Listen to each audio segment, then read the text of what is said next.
The important thing is, what is the impact that they're going to have? By doing this, by taking this off your plate, the CEO should be able to do what, right?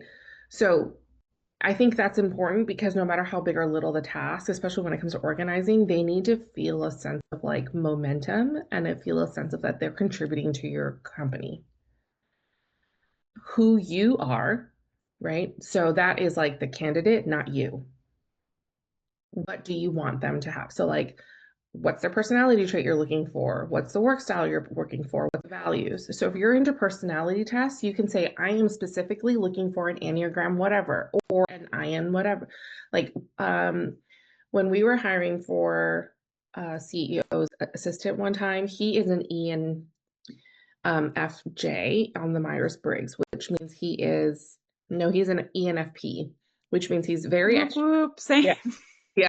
He's very extroverted. He's going to talk to everyone. He's also not organized about it.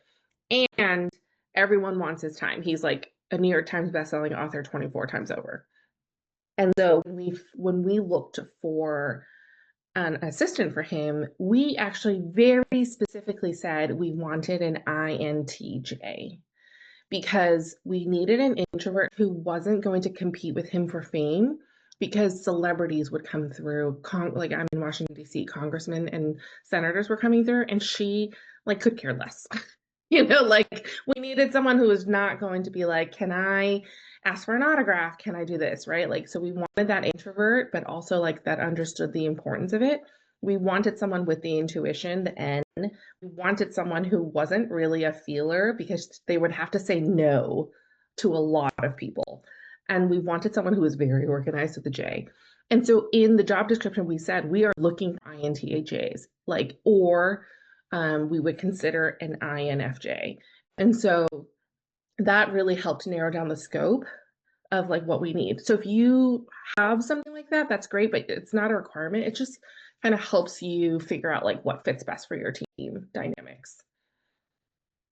Okay, and then I would say must have skills, right? So then just that helps you weed out like you could get 20 applications, you could get 600. So I would just say like however many you get, I will help you blast it out as well. So I would say at least 20 is what most of my clients get. Um, so you would be able to then say like, okay, well, they don't have a list of these must-haves. So therefore that helps you kind of weed it out pretty quickly.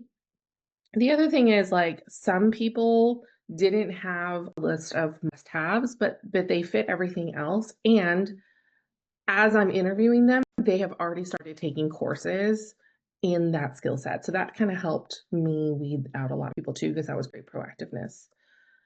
Bonus skills. So these are the nice to haves. And then make sure you tell them and you're transparent about your hours, your benefits, and compensation. We'll talk a lot about this in the coming weeks. And we'll talk about how to apply. I would like for each of you to have an application. I think that just helps keep it fair and it takes your emotions out of it, especially if you get someone that you know applying. That helps maintain that your ability to make a clear decision. Okay. And then here's my job description, the one that I used a couple of years ago. And so if that's helpful to you for you to read of how like we wrote it, um, I wanted someone, I'm a HoneyBook Pro, so I wanted someone who understood that, but you'll notice later on, I did not require for them to know HoneyBook. I just sort of accepted for a long time um that I felt like they needed to know HoneyBook, and then at the end of the day, I actually didn't. What I needed them to know was the ability to learn tech very quickly. And so the person I actually hired ended up being a Dubsado Pro, which is their competitor.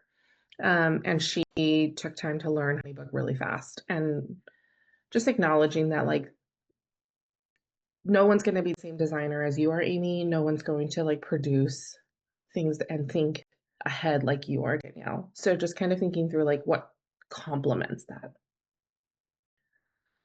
The ideal candidate will play a crucial role in supporting the client during this launch phase, facilitating client progress and success. The client team operates autonomously. I hate micromanaging. That is my least favorite thing in the world. So I was like,